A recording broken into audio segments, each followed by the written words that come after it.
Panamo yan.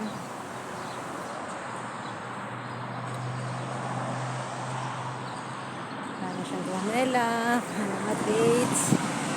Dito, malapit na tayo sa kalsada. Tingin na tayo dito.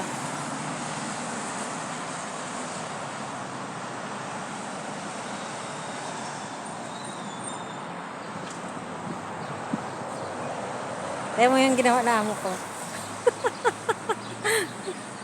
Ah. Ayos lang yan.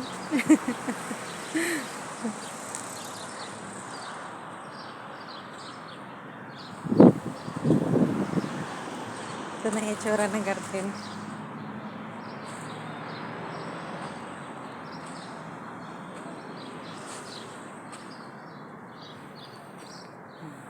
Ito yung garden na ginawa namin ng nagsimula kami mga March